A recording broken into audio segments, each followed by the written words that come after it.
Eh, son, son estas diferentes características también las que hacen que pues migren las personas y bueno, hay otras migraciones que son voluntarias. Por acá les puse o les pusimos un mapita ahí, con la finalidad de explicar esto, ¿no? O reforzar más bien esa explicación de cómo es que cada persona tiene diferentes experiencias, ¿no? Y se va formando según sus experiencias, pues. Aquí, como vemos, hay unas flechitas que marcan como estas, de dónde partieron, ¿no? Las personas, o bueno, más bien, de dónde las forzaron a partir, ¿no? Estamos hablando del periodo esclavista, entonces, de dónde las forzaron a partir y algunas de las rutas a las que llegaron, ¿no? Porque también hay que tener en cuenta que, pues, había también esclavitud ilegal, ¿no? Entonces, o sea, vendían esclavos ilegalmente, ¿no? Entonces también hay que tener en cuenta eso, y por eso también la diferencia, ¿no? De las personas y no decir que las personas afrodescendientes pues son a lo mejor un cúmulo, ¿no? Sino que también hay que tener en cuenta que pues hay diferentes características que pues las mismas personas van acogiendo. Aquí está de personas afromexicanas que, pues, vamos como yendo, ¿no? Empezamos con más fino el asunto. Empezamos con las personas afrodescendientes, ahora vamos con las personas afromexicanas, que también, con el término afromexicano nos referimos, a las personas nacidas en territorio mexicano, descendientes de personas africanas y, pues, también afrodescendientes. Aquí nos faltó poner. Entonces, eso también es muy interesante, ¿no? Porque, pues ya la palabra afromexicana eh, ya hace referencia a una territorialidad, que también es algo con lo que pues estábamos trabajando también constantemente desde la red, ¿no? Y por eso también el nombre de la red que es Mujeres Afrodescendientes, ¿no? Ya decía Doris, con esta finalidad de hacer que las personas, las mujeres, ¿no? Que se identifiquen de diferente forma, pues se sientan como allegadas a nosotras, ¿no? Y quieran trabajar con nosotras, ¿no? Que en ningún momento se sientan excluidas, porque si no, pues también estaríamos cayendo como en esta repetición, ¿no? De exclusión, y pues ese no es el punto. La siguiente, esta de interseccionalidad, bueno, yo cedería mi micrófono, así que aquí vamos. Eh, bueno, hola a todas, a todos y a todes. Aquí, por ejemplo, nos parece bastante, siguiendo como con la línea que ya han expuesto mis compañeras y mis hermanas Doris y Sonali, porque tomando en cuenta que no todas nuestras experiencias son las mismas, tomando en cuenta que nuestros contextos, la manera en la que crecemos, la manera en la que nos desarrollamos e incluso la manera en la que nos adscribimos como mujeres negras, como mujeres afromexicanas, obviamente dentro de la red todas han sido diversas y nada más para la muestra, obviamente la realidad que tiene Doris en este momento, la realidad que tiene Sonali en este momento y la realidad que tengo yo en este momento son totalmente, quizá nos une la cuestión del camino de la red y nos une este sentimiento de la lucha antirracista, del querer trabajar como en pro de las opresiones del sistema y de la estructura de cómo está conformado el sistema. Sin embargo, todas hemos llegado aquí de una diferente forma. Y esto porque me parece importante recalcarlo, ya que la interseccionalidad, justamente, creo que se habla mucho. Ahorita como que últimamente ha sido un término que ha emergido, ¿no? No es que sea nuevo, porque no es nuevo, bueno, lo propuso la doctora Kimberly Crenshaw desde finales de los 80, sin embargo, pareciera que ahorita tendría que ser como, pues no sé, como que está de moda, ¿no? Hablar de feminismo interseccional, de prácticas de lucha interseccional, etcétera. Y cuando esto también no es algo que esté dado, ¿no? O sea, esto es algo que, o sea, Kimberly Crenshaw tiene 60 años y es una persona que sigue trabajando, que sigue haciendo como ciertos análisis antirracistas, etcétera, etcétera. Pues creo que eso también es importante porque que la interseccionalidad, pues aquí no, pues como categoría de análisis es para referir como que cuáles son como todas esas opresiones que podrían atravesar como los cuerpos, ¿no? Se plantea primeramente, pues pareciera que es como bastante sencillo, ¿no? Sobre todo hablar de opresiones de género cuando no tenemos en cuenta las opresiones que son también como de etnicidad, de raza, como lo planteó Angela Davis en algún momento, y de clase, ¿no? Creo que también, por ejemplo, pensadoras contemporáneas como Ochi Curiel nos justamente señalan eso, ¿no? O sea, que no podemos estar como reduciendo las cuestiones de la opresión a situaciones de género, porque entonces, o sea, empezamos a ver como jerarquías de opresión y la verdad es que tampoco va por ahí. Y creo que esa es una de las situaciones que tenemos bien claras en la red. La red también me gustaría hacer referencia a que tenemos como una filosofía del Ubuntu, ¿no? Y la filosofía del Ubuntu también tiene que ver con esta situación del reconocer que eres, o sea, en la medida de que yo soy y yo soy porque tú eres, ¿no? Por eso también, como ya lo mencionaba Doris al principio y también Sonali en su momento, trabajamos con hermanos, ¿no? Trabajamos con hombres afromexicanos, con hombres racializados, porque entendemos que justamente las violencias que atraviesan a los cuerpos, a las cuerpas, son distintas y al final de cuentas no podemos estar reduciendo a, o sea, de nuevo a situaciones de género porque simple y sencillamente no estaríamos trabajando como para empujar o de alguna manera dejar de pues sí, o sea, no podríamos como empujar como solamente un sistema de opresión si no nos fijamos también en que es todo es estructural y que el sistema heteropatriarcal, supremacista blanco nos impacta a todas y a todos de maneras distintas, ¿no? O sea, como no es lo mismo, por ejemplo, me voy a ir a esta situación ¿no? Al feminismo radical o feminismo blanco, no es lo mismo empujar un techo de cristal, porque simple y sencillamente las mujeres racializadas, las mujeres negras, las mujeres indígenas, las mujeres prietas, no es que no puedan pensar en un techo de cristal, no porque esto sería también quitarle su capacidad de agentes y su capacidad de acción, sino al final de cuentas las realidades son distintas.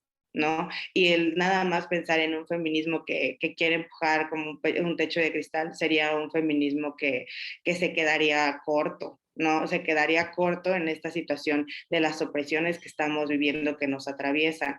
Creo que también es importante aquí saber que bueno, desde la red trabajamos en conjunto y en comunidad, porque también creemos que en este punto hacer comunidad es una de las formas más fuertes de resistencia que tenemos. O sea, sí, necesitamos de muchas, de uniones, de aliadas, de instituciones, sí, pero al final de cuentas la fuerza más fuerte ahorita viene de nosotras, ¿no? Viene de la comunidad, del hacer, de unirnos con hermanas, con hermanos y juntos empujar esto. Creo que esto es importante al final de cuentas porque no, o sea, no podemos entender las opresiones solamente desde una arista que sería como el género, ¿no? O sea, eso estaría como dejar muy corto el análisis y justamente nos interesa a nosotros hablar de interseccionalidad y de tomarla en cuenta para todas las planeaciones, para nuestro andar, para las situaciones en nuestra organización, porque creemos que no podemos trabajar solas, o sea, tenemos que hacer comunidad con nuestros hermanos, hermanos y hermanes. También, si quieres la siguiente, Sony, por fin. Por ejemplo, encontramos como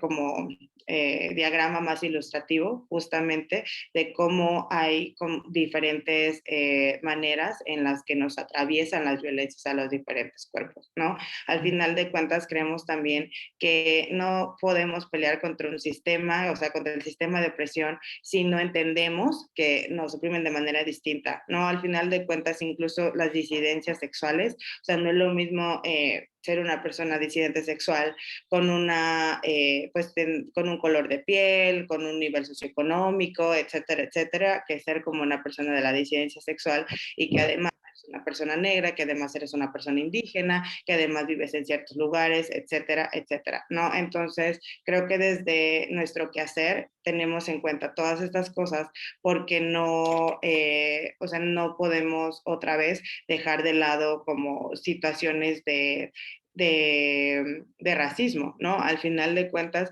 creo que la posición que nosotras tenemos en la red es, si bien hay algunas hermanas que no se enuncian como feministas, porque el feminismo es un movimiento que no la representa, porque hay otros movimientos que vienen de la organización de mujeres, desde las comunidades, desde espacios de lucha, que no necesariamente son el feminismo, sí hay otras que nos identificamos o que estamos como en ese proceso, sin embargo, son feminismos antirracistas e incluso son movimientos como el womanism, ¿no? O sea, que se traduciría a español como el mujerismo o más o menos, pero que al final de cuentas la diferencia de estos movimientos es que no son movimientos separatistas, son movimientos en donde incluso, o sea, se toma como referencia a algunas pensadoras, por ejemplo, Bell Hooks, donde dice que todos deberíamos ser feministas, ¿no? O sea, porque al final de cuentas todo esto tendríamos que amalgamar las diferentes luchas y las opresiones para, o sea, combatirlas. O sea, no podemos estar como viendo desde una perspectiva nada más genérica y dejar de lado o sea, el racismo, ¿no? Porque al final el racismo es algo que atraviesa que atraviesa a todos los cuerpos, ¿no? A todos los cuerpos prietos, los cuerpos racializados, los cuerpos negros.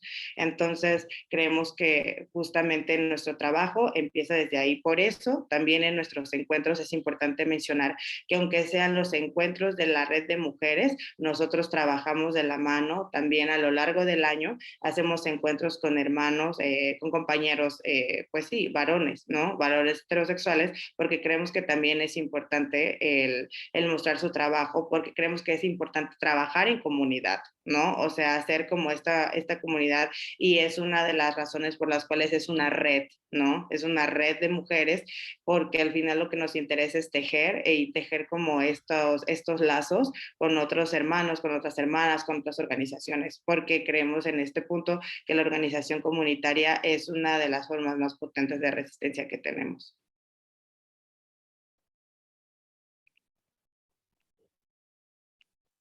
Y bueno, aquí ya con esta explicación, justamente creemos también que es importante comentarles un poco de lo que pasó en este censo de población en el pasado, censo de población y vivienda del 2020, ya que fue un hecho bastante importante para todas las personas que estamos en colectivas, para todas las personas que nos identificamos como afromexicanas, que después de 500 años, por fin otra vez incluyeron esta pregunta pues sobre nuestra identidad y nuestra adscripción como personas negras.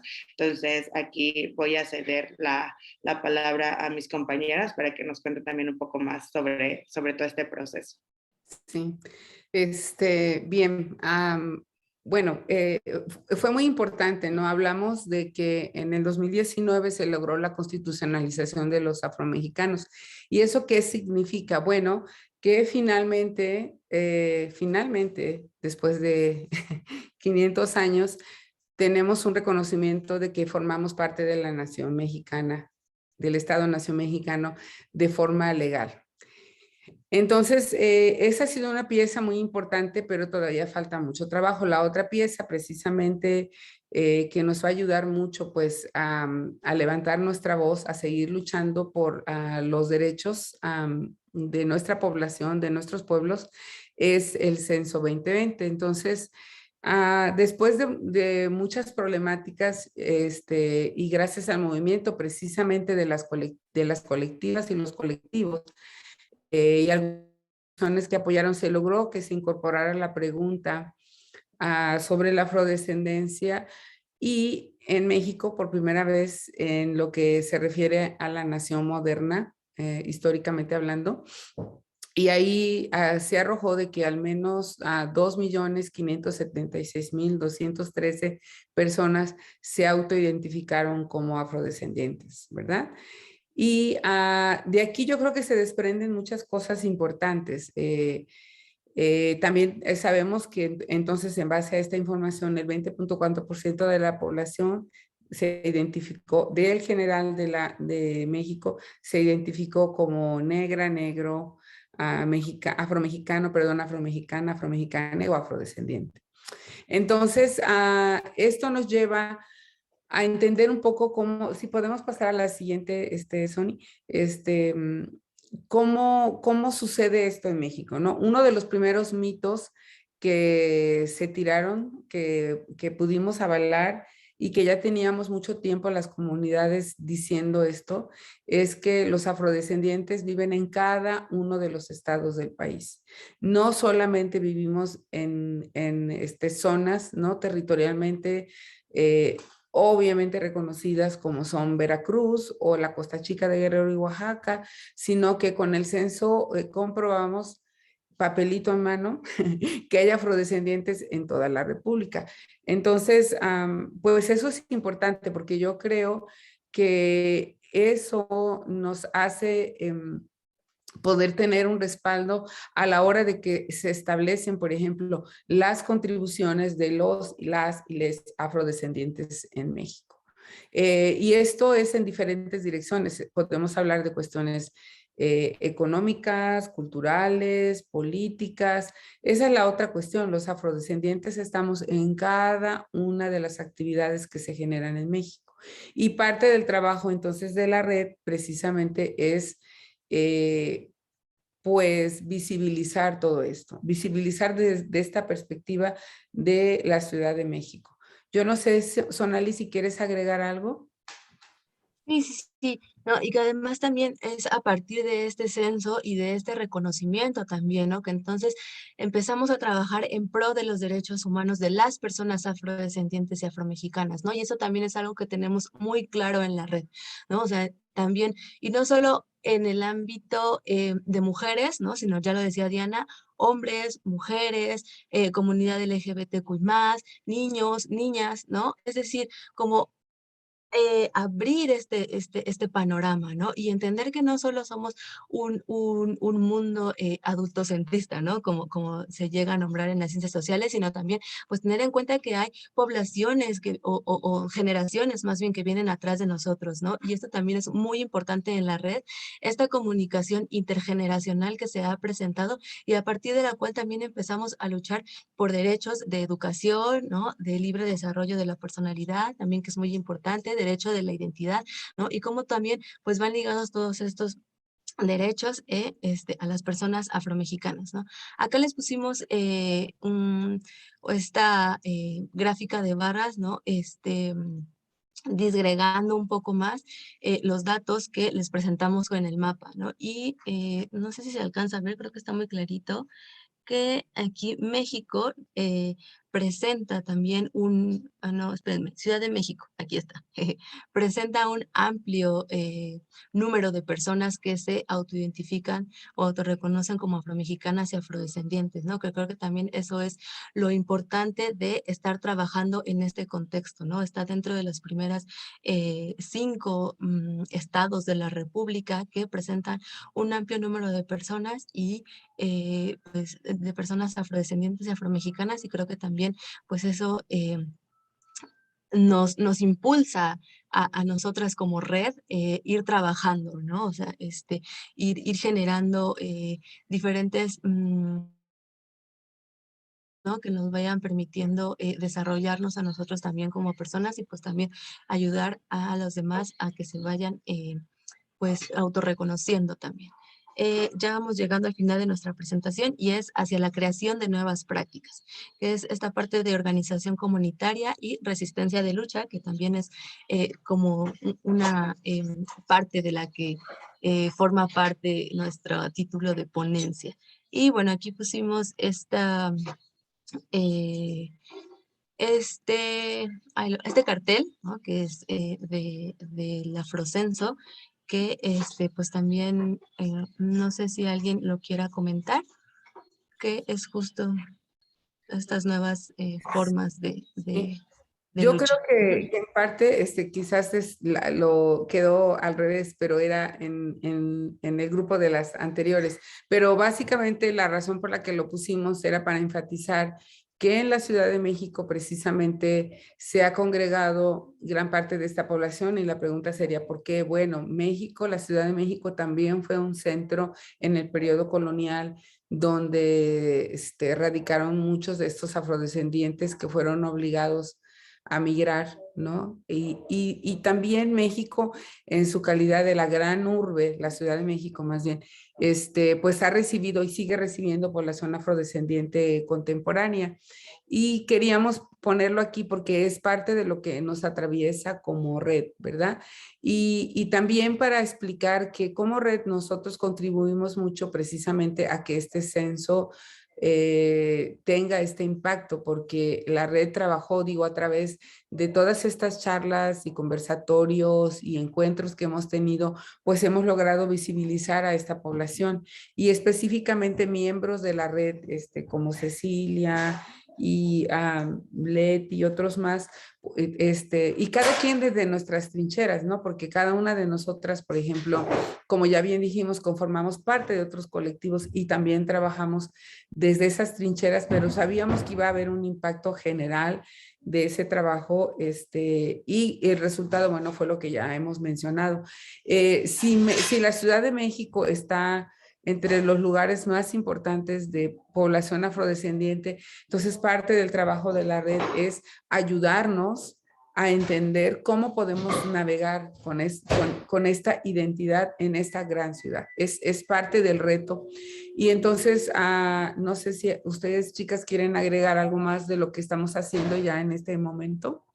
Sí, me gustaría agregar justamente la situación del censo porque creo que fue algo en donde, por ejemplo, las compañeras que estuvieron trabajando, Cecilia, Cristina y también, bueno, me tocó en algún punto hablar sobre estas cuestiones del censo, fue sumamente importante porque si bien es cierto que seguimos trabajando y nos creamos como con esta, bueno, la red tomó como este empuje para trabajar como por la población y que estamos aquí en la Ciudad de México, la población afrodescendiente de mujeres y ya lo hemos comentado también de comunidad de hombres y disidencias sexuales, creo que es importante recalcar que durante el censo hubo varias situaciones, sobre todo con los encuestadores, ¿no?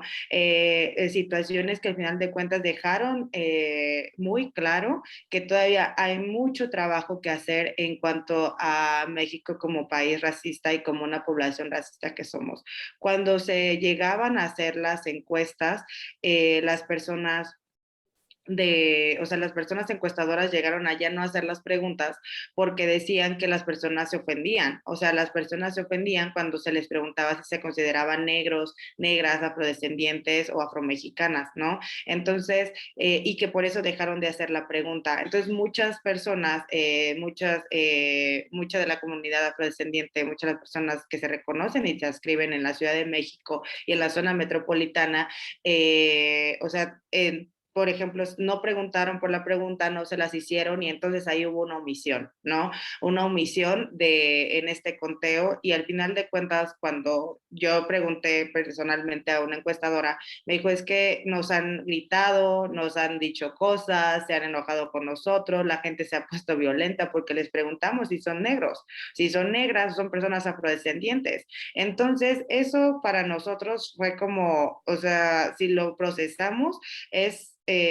pues sí es un poco choqueante y además nos deja otra vez, o sea, clarísimo que México es una población que todavía tiene mucho que trabajar en su racismo, en el racismo que nosotros tenemos o sea, y no decir que al final de cuentas, a pesar del reconocimiento constitucional del 2019, todavía tenemos que seguir empujando y dejando claro que la población negra, que la población afrodescendiente está presente en México y no es desde el 2019.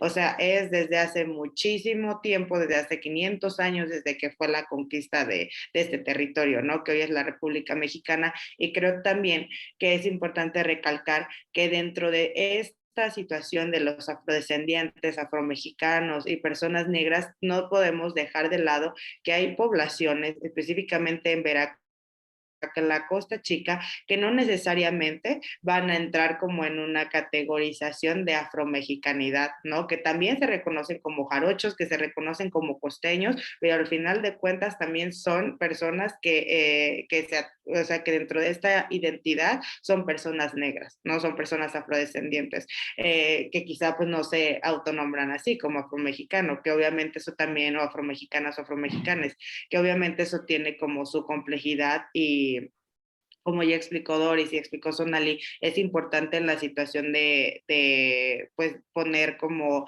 o bajar pues ciertas cuestiones como el reconocimiento constitucional, pero no necesariamente toda la población se reconoce así, ¿no? Creo que es importante dejar ese énfasis y también decir que esta campaña del censo salió de una manera muy prematura, o sea, incluso si no nos hubiera agarrado la pandemia, que también eso fue otro factor, porque tomemos en cuenta, como ya mostró Sonali en las gráficas anteriores, que mucha de la población se concentra, pues no está centralizada, ¿no? No está aquí en la Ciudad de México, ni en el estado. Entonces, también las condiciones en las que se encuentran las personas, nuestros hermanos y hermanas de los pueblos negros en otros estados de la República, muchas veces pues y viven en condiciones donde no hay acceso tan fácil al internet, ni siquiera al agua potable, a la luz eléctrica, etcétera, etcétera. Entonces también cuando llega el censo y dicen, bueno, regístrense ustedes y pues básicamente llenen el formato, pues cómo lo van a llenar, ¿no? O sea, cómo con todas estas dificultades que se atravesaron, pero creo que dicho eso y retomando, fue muy abrupto, o sea, la campaña de sensibilización de las personas afrodescendientes en México salió máximo, yo creo, 2 semanas y eso no fue suficiente, ¿no? Entonces creo que no fue suficiente tal porque pues hubo todo esta situación con los encuestadores de que la gente se ofendió y obviamente el racismo que eso implica, pero entonces nos dimos cuenta también que no es una chamba de dos meses o de 2 semanas antes de hacer un censo, es una chamba que tiene que ser todos los días del año y todos los años hasta que nos quede claro que aquí estamos, que siempre hemos estado y que vamos a seguir aquí resistiendo, ¿no? Entonces, creo que eso también fue importante. El censo también fue un parteaguas, obviamente en cuestiones de políticas públicas, en cuestiones de reconocimiento, pero también para darnos cuenta que este trabajo es un trabajo pues, de 24/7, ¿no? Y que no descansas porque el racismo no descansa, porque las opresiones no descansan y porque el sistema, pues, evidentemente tampoco descansa, ¿no? Efectivamente. Y ya por último, bueno, les dejamos nuestro Facebook, nuestro Gmail, por si pues quieren ver un poco más nuestro trabajo, ¿no? Quieren pues estar en diálogo, ¿no? Con nosotras también, estar trabajando. Entonces, pues nada, solo nos queda agradecer este espacio, y pues que seguir luchando, ¿no? No nos queda más, dice, como dijo Diana, ¿no? El racismo no descansa, las desigualdades no descansan. Entonces, pues nada, muchas gracias y bueno, vamos a ver si hay una ronda de preguntas y respuestas, me parece, así que dejo de compartir.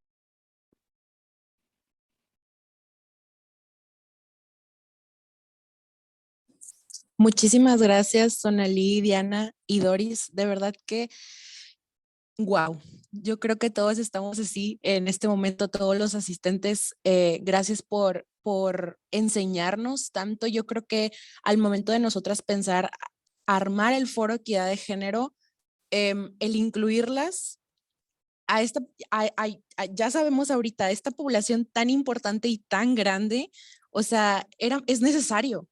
Y me atrevo a decir que yo era muy ignorante sobre el tema y muchísimas gracias por enseñarnos, por ilustrarnos y por mostrarnos los números y mostrarnos los datos y en verdad que estamos muy agradecidas por contar con su presencia, por esta presentación tan increíble, de verdad. Entonces, yo creo que hablo por todo el equipo de Foro Equidad de Género. Estamos aquí presentes la mayoría y muchas gracias. Yo creo que es importante, y siempre lo hemos dicho, la representación importa y lo que no se nombra no existe. Entonces, el que estén ustedes aquí enseñándonos acerca de esto y enseñándonos de esta población mexicana que es inmensa y que es tan grande y que merece ser escuchada y merece ser visibilizada aún más. Porque bien lo dijeron ustedes, México sigue siendo un país muy racista, desafortunadamente, a pesar de que es un país muy diverso, habemos de todo. Entonces, gracias por educarnos en el tema y por aceptar la invitación. En verdad, muy agradecidas todas y sí, vamos a pasar con preguntas y respuestas. Hola, muchísimo gusto. Les voy a hacer la primera pregunta por parte de Lili Celis. Dice, ¿cómo puedo desde mi trinchera y como mujer blanca contribuir al antirracismo y ser aliada de las personas afrodescendientes? Ah, bueno, creo que aquí es bastante interesante. No hay una forma, que sea como, no hay una fórmula, ¿no? Que digas, no, pues si haces A, B y C, entonces ya eres una aliada antirracista. Creo que más allá de eso, a mí sí me gustaría como hablar la situación de los espacios, ¿no? Porque creo que muchas veces o sea, tomamos esta cuestión de la representación o de los espacios como, no sé, como darle voz a las personas, ¿no? Y eso, pues creo que pasa mucho con las personas que son blancas, mestizas, como en este punto de vamos a darle voz a las comunidades, vamos a darle voz a las personas negras, y no hay, o sea, que hay espacios, esos espacios deberían ser ocupados, o por ejemplo, que viene en esta parte la cuestión del privilegio, ¿no? Que es la primera cosa. Primero, cuestionarnos el privilegio. Creo que a pesar, por ejemplo, incluso si estamos aquí, Doris, estamos Sonalí y yo, las tres, como ya lo hemos repetido, tenemos diferentes condiciones, ¿no? Y evidentemente dentro de eso es un cuestionamiento de privilegios. Y si cuestionas tu privilegio y hay un espacio que tú puedas abrir para que se hagan como este tipo de encuentros, este tipo de situaciones, creo que podría ser como un buen primer approach, ¿no? Eso, y después, por ejemplo, la representación, que creo que, por ejemplo, buscar que esos espacios tengan esta representación, ¿no? Esta representación con, obviamente, una postura, pues, política, o sea, un statement político de quiénes son, de cómo nos representamos, de cómo nosotros nos leemos a nosotras mismas, a nosotros mismos y a nosotras mismas, ¿no? Sin intentar de usurpar como este tipo de, pues sí, de identidades, eso es muy importante, y pues luchar, ¿no? Creo que una de las cosas que podría, o al menos que todos podemos hacer, es que nuestros espacios cotidianos de amigos, de familias, o sea, reuniones, creo que poner el tema sobre la mesa, ¿no? Muchas veces estamos en algunas situaciones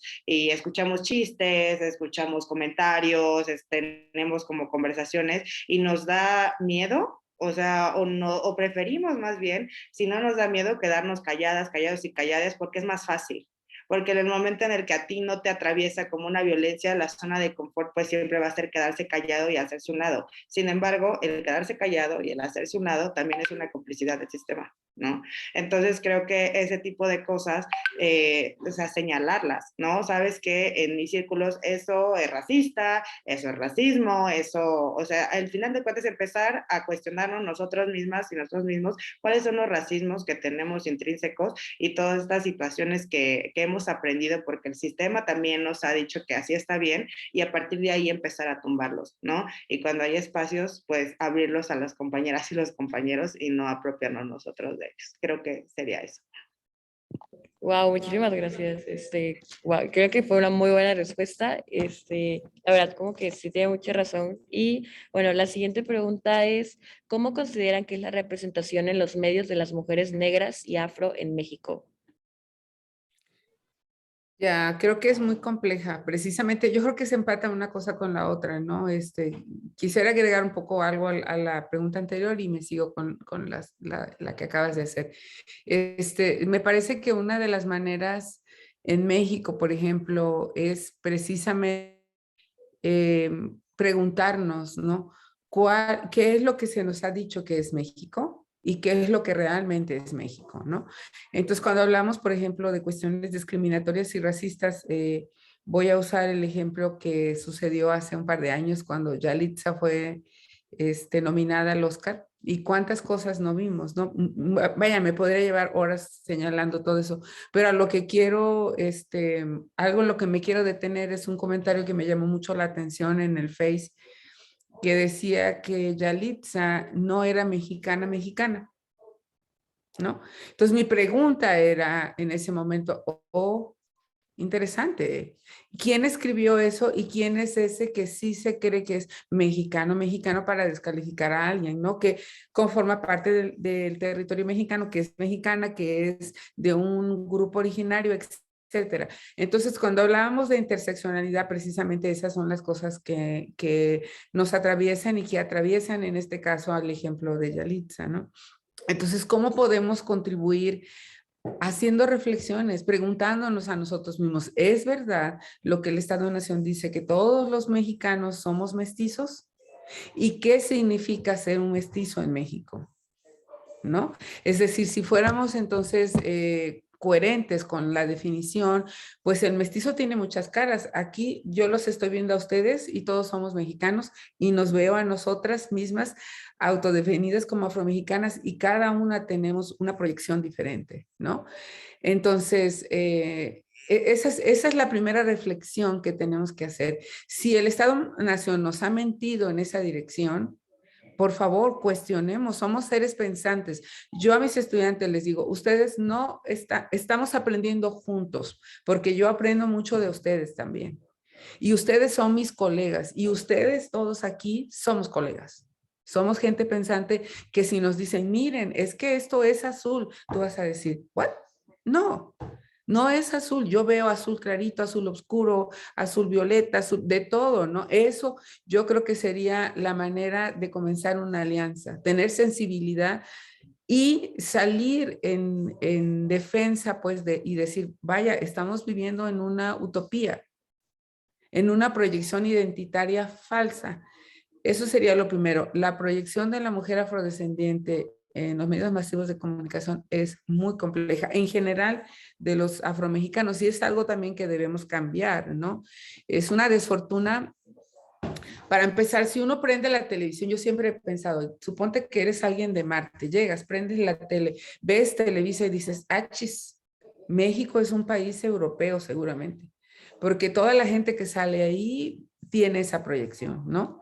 A lo mejor es mexicano, si ustedes quieren que ese es el nombre que se les va a dar, pero con una proyección muy eurocéntrica, ¿no? Entonces, ¿cuándo aparecen las mujeres negras? Pues, y los cuerpos negros y los cuerpos negros, cuando hay que problematizar el asunto, ¿no? Son los que van a generar la violencia, los ladrones, los que matan, todo eso, ¿no? Y las mujeres todavía peor tantito, porque entonces, se sexualizan los cuerpos, ¿no? Entonces también hay que tener una proyección, una aproximación crítica a esas proyecciones. Yo veo la Virgen de Guadalupe, porque es un termómetro para mí y es un termómetro de lo que están viendo la mayoría de la gente en México, ¿no? Entonces siempre estoy revisando para ver en dónde estamos en términos de lo que están proyectando. Los dos últimos capítulos que yo he visto en relación a la afrodescendencia. Uno es una muchacha blanca que en el high school, en la prepa, se casa con su novio y tienen un niño y sale negro. Y tú dices, pero ¿por qué eso tiene que ser un problema? ¿Cuál es la cuestión, el drama ahí? No, pues fue mucho porque ella es clara, muy clara, ¿no? El novio también mestizo muy clarito. Y entonces el novio empieza con la idea de que ella lo engañó, que el niño no es de él. Entonces, bueno, el drama termina en que la mamá de él es la que insiste, deja a esa mujer porque ese niño ni es tuyo. Y resulta que la mamá sí sabe que su familia es de la Costa Chica de Guerrero y Oaxaca y que la abuela de ese niño es negra y el niño salió negro por eso, ¿no? Pero a ver, el problema es, ¿por qué tendría que ser un problema? Es mi opinión. Entonces sí, es complejo y no podemos creer esas cosas en serio que se proyectan en la televisión, expresamente en los canales abiertos. Y desafortunadamente esas son las cuestiones que la mayoría de la gente en México puede ver. ¿no? Yo no sé si mis compañeras quieren agregar algo más a la pregunta o nos vamos a la siguiente.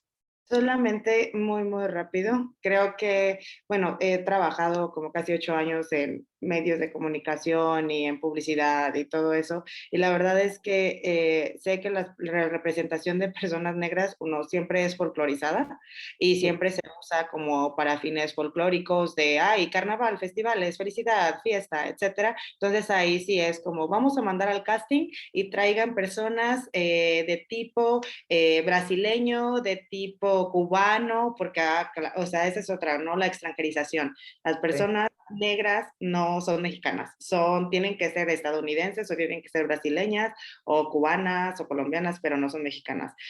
La otra también es que, por ejemplo, cuando mandan un casting de algunas marcas, que muchas de las marcas son como, o sea, son como, pues ya están un poco más, digamos, popularmente establecidas en México, por decirlo de alguna forma, los castings siempre son morena, pero no tan morena. O sea, morena, pero que le tire más hacia esto. Y entonces tú ves que la mayoría de las personas que son morenas y que se ven como, o sea, en un imaginario como ya muy general, eh, o personas indígenas como las que te puedes encontrar a las 7 de la mañana tomando el metro en Tacubaya o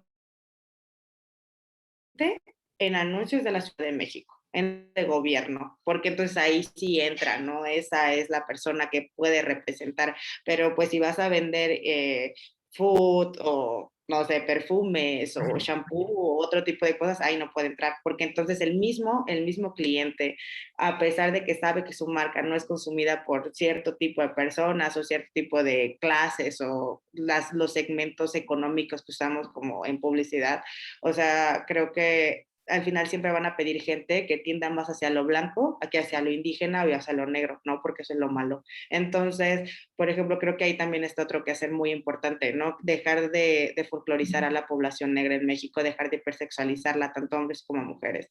Y eso también es parte del trabajo que sabemos que tenemos que hacer, ¿no?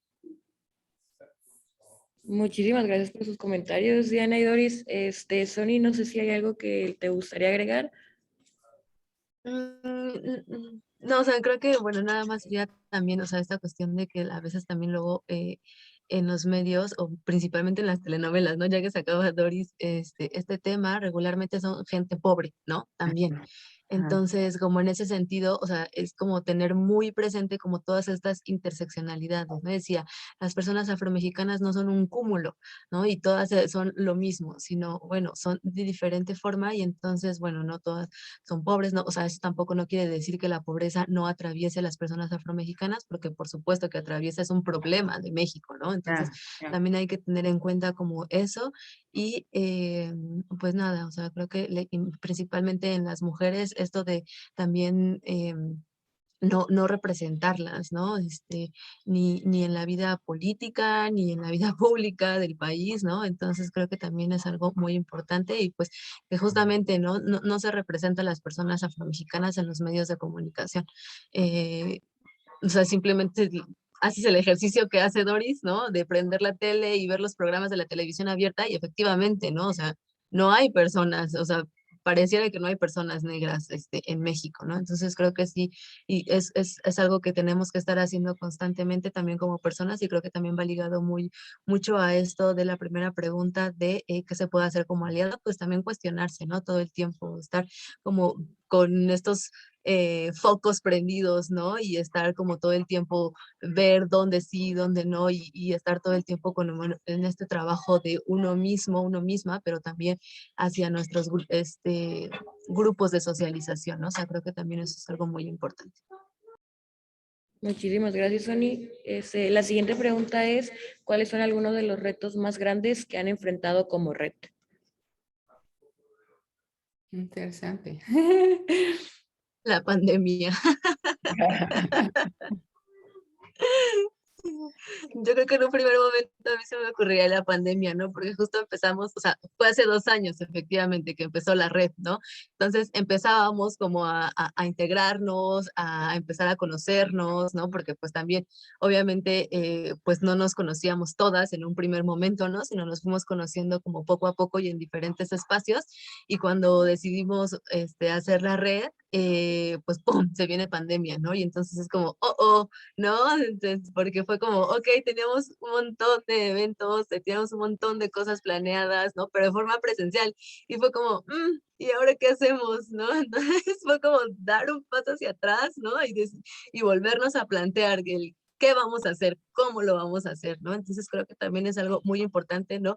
Y al final también creo que la misma organización interna, ¿no? Cambió porque se tenía pensada cierta organización, entonces dijimos, no podemos funcionar así porque pues al final es modo no presencial, ¿no? Entonces creo que es aprender también a usar estas herramientas digitales, ¿no? Creo que fue algo que también, Sí. pues como sociedad, atravesamos, ¿no? Entonces, creo que ese fue uno de los grandes rasgos, pero creo que pues hemos podido avanzar poco a poco, ir trabajando, ¿no? Y creo que ahora también uno de los retos es regresar a presencial, ¿no? ¿Y cómo lo vamos a hacer ahora? Porque ya estábamos como muy cómodas, ¿no? Estábamos como ya más bien, ya nos teníamos como bien integrado, ¿no? Este modo Zoom. Y pues ahora es también como pensar cómo vamos a entrar en modo presencial. Creo que eso también es algo muy importante. Y pues creo que siempre son los espacios, ¿no? Que presentamos, que se presentan como complicaciones, ¿no? Espacios que pues uno quiere ir y una quiere ir y presentarse, ¿no? Y plantearse, pero a veces los espacios, pues como sociedad seguimos ahí como en esta idea de todavía no hay, ¿no? O sea, creo que el censo y esta modificación en el artículo segundo de la Constitución que se hizo, creo que ha abierto también algunas cuestiones, ¿no? En el ámbito político, ¿no? O sea, creo que también eso es muy importante, pero pues sí, creo que hay muchas cosas que se pueden trabajar. No sé, Diana o Doris, que crean que también hemos presentado complicaciones en la red. Sí, yo creo que una de las complicaciones más grandes quizás que podemos tener en la red es precisamente poder explicar, proyectar que somos un grupo de Ciudad de México, ¿no? Me gusta eso porque es de alguna manera que ahí se acuñó la red, pero la red ha dado cobijo a muchas mujeres en diferentes lugares y situaciones, ¿no? Pero yo creo que el eje que nos atraviesa a todas es que somos personas que no estamos en un grupo grande, ¿no? Es decir, si, por ejemplo, voy a dar el ejemplo de una de nuestras compañeras, Sol, que ella es afrocolombiana, por ejemplo, vive esa precisamente situación de nacionalidad, ¿no? Sin embargo, lo que tenemos en común es que estamos tratando de explicarnos cómo seres afrodescendientes que podemos vivir en diferentes circunstancias y no en comunidad, que esa sería quizás una de los retos más grandes de esta red, explicar eso, que la gente entienda que aunque yo no vivo en México, soy afromexicana, por ejemplo, y que yo puedo tener la sensibilidad de entender lo que le están pasando a mis hermanas, tanto en México como a las afroamericanas, por ejemplo, aquí en Estados Unidos, ¿no? Porque en mi casa mi hija es afroamericana, por ejemplo, y afromexicana también. Entonces, vamos viendo cómo la red contiene un montón, diferentes maneras de identidad y de asumir pues esta afrodescendencia. Y yo creo que esa es la riqueza al mismo tiempo que es la complejidad, pienso yo.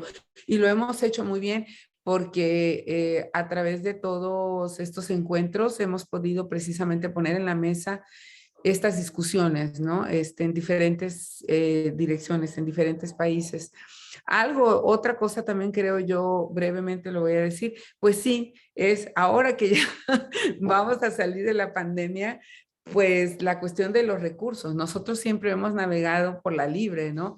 Pero ya nos damos cuenta que si ahora, por ejemplo, quisiéramos hacer un panel, que por cierto al final vamos a dar el comercial del siguiente encuentro, donde hay compañeros que son de Venezuela, de Colombia, de Brasil, de Perú. Sería muy complejo reunirlos en México, ¿no? Entonces, sí, yo creo que vamos a tener que reformular esta manera de trabajo y quizás el reto más grande va a ser cómo podemos traer esos invitados. No será imposible, van a huir de nosotros, van a ver, pero va a ser difícil, ¿sí? Dianita, no sé qué más quieras decir.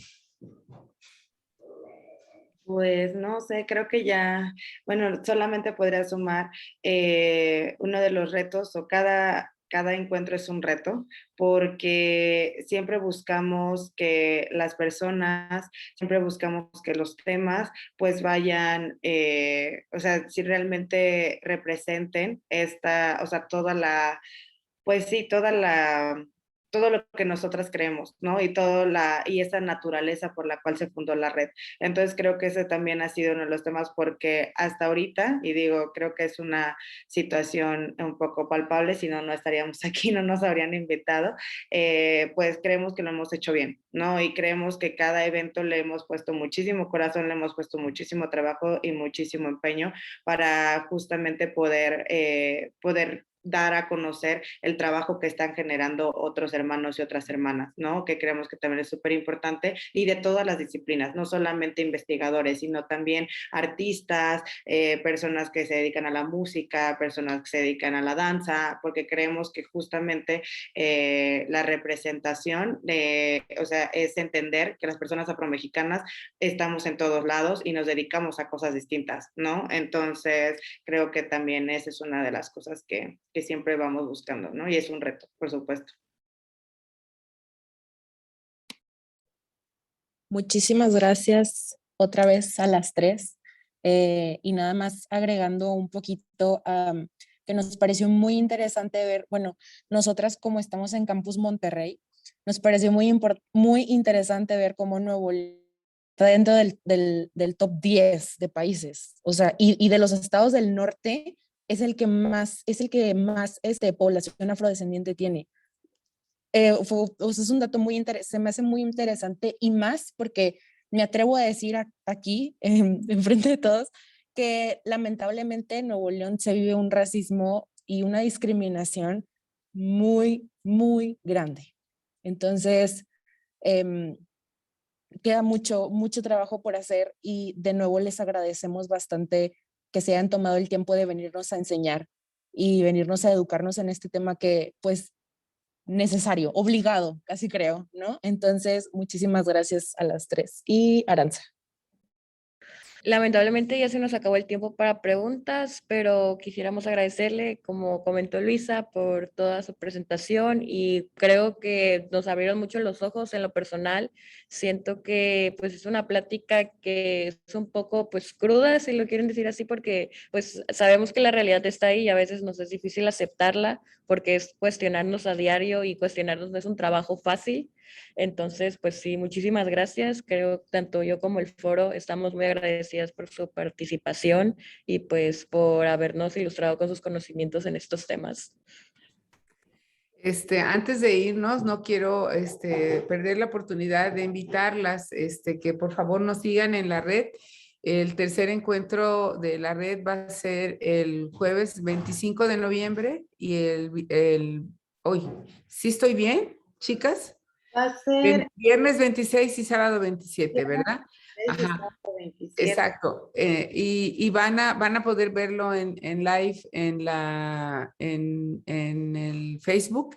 Entonces, así nada más para que tengan una probadita, pues el primer día vamos a tener una charla entre mujeres que viven en el arte, son líderes comunitarias de diferentes lugares de Chile, de Colombia, de Perú y por supuesto afromexicanas. El viernes vamos a hablar de arte y activismo con varios artistas que son afrodescendientes y en el centro de su trabajo está precisamente la identidad. Y el sábado 27 vamos a tener una mesa sobre movimientos sociales y activismos afrodescendientes. Entonces vamos a tener la participación también aquí de personas de diferentes lugares de Colombia, de Venezuela, de México, así que los invitamos, están cordialmente invitados y ahí los esperamos, ¿vale? Y también si quieren ver como las otras, el encuentro pasado y todas las mesas que hemos estado trabajando, todas están disponibles en nuestro perfil de Facebook, entonces para que se echen ahí un clavado y le echen una oreja a los trabajos que hemos estado haciendo. Vi en el chat que estaban pidiendo bibliografía. Si nos escriben, con gusto les podemos mandar información de eso, por favor, porque ya no hay tiempo de comentarlo. Pero cualquier cosa que haya quedado afuera, por favor, escríbanos.